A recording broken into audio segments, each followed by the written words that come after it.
Assalamualaikum warahmatullahi wabarakatuh.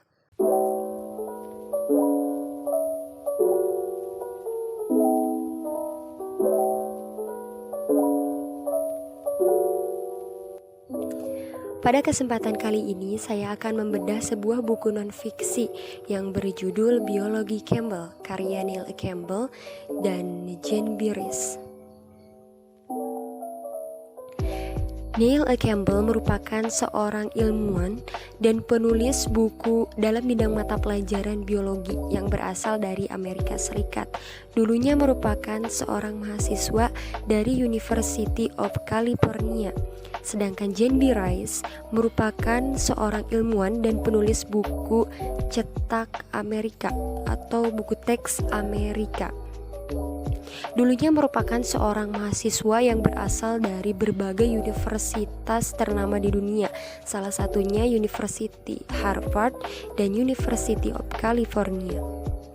Buku biologi karya Neil Campbell dan Jane Byrne merupakan buku yang paling banyak digunakan di berbagai universitas yang ada di Indonesia. Buku yang menyajikan sains dengan tepat sehingga para mahasiswa dapat memahami sains dengan mudah. Buku ini mencerminkan bagaimana para ilmuwan di berbagai bidang ilmu biologi memandang ilmu yang mereka tekuni tersebut.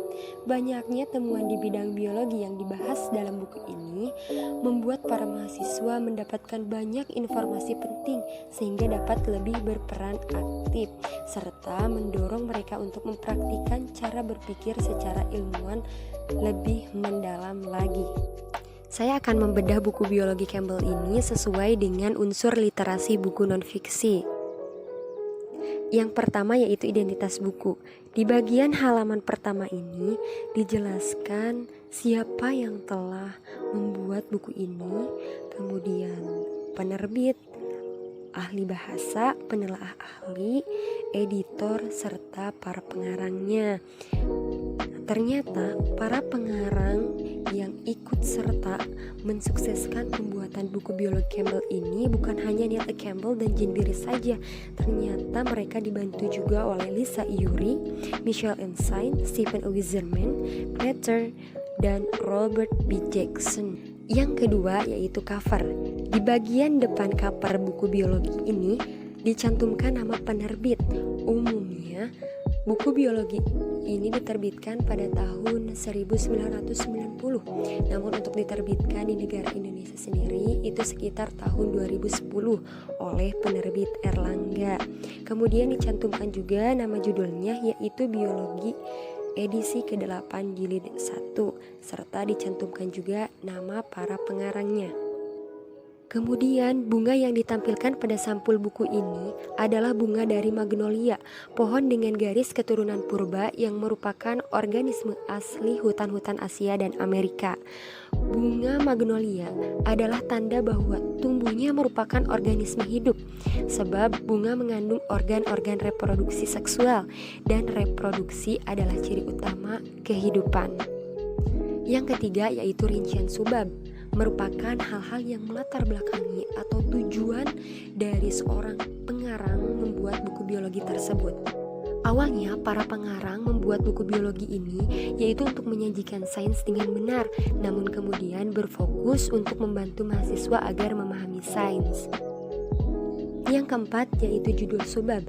Judul subbab yang terbagi dalam buku biologi ini terbagi ke dalam 3 unit. Unit yang pertama yaitu kimia kehidupan, unit yang kedua sel, dan unit yang ketiga genetika. Yang keempat isi buku. Nah, dari isi buku ini akan dijelaskan dari ketiga unit subbab yang terdapat dalam buku biologi Campbell, mulai dari kimia kehidupan, sel, sampai dengan genetika. Memangnya akan dikupas dan dibahas sedalam apakah? Nah, mari kita bedah bersama-sama. Unit pertama kimia kehidupan, hadir sebuah narasumber bernama Deborah M. Gordon yang merupakan profesor biologi di Stanford University. Deborah M. Gordon telah melakukan sebuah penelitian yaitu hubungan antara semut dan zat kimiawi. Menurut hasil penelitiannya, semut juga menggunakan banyak petunjuk kimiawi jangka pendek yang disebut feromon. yang disekresikan dalam situasi tertentu. Yang paling diketahui adalah feromon peringatan tanda bahaya yang membuat semut lari berkeliling jika diganggu. Beberapa semut menyekresikan feromon dari ujung abdomen yang menandai jalur yang dilewati dan menciptakan jejak yang bisa diikuti oleh semut lainnya. Semut memiliki 12 atau 14 kelenjar berbeda yang menyekresikan zat yang berbeda pula. Unit yang kedua yaitu sel. Hadir seorang narasumber bernama Paul Nurse yang dulunya merupakan profesor di University of Oxford dan peneliti di Imperial Cancer Research Fund. Awal ketertarikan Paul Nurse pada sains yaitu saat anak-anak dia berjalan ke sekolah dan menyusuri. Awal ketertarikan Paul Nurse pada sains yaitu ketika masih anak-anak, dia harus berjalan ke sekolah melalui beberapa taman dan senang mengamati tumbuhan, burung, serta serangga dalam perjalanan. Kemudian dia merasa heran mengapa tumbuhan tertentu tampaknya memiliki daun berukuran besar, padahal hidup di tempat yang teduh, namun berdaun kecil ketika hidup di tempat yang terang. Dia juga tertarik pada astronomi bahkan sampai saat ini.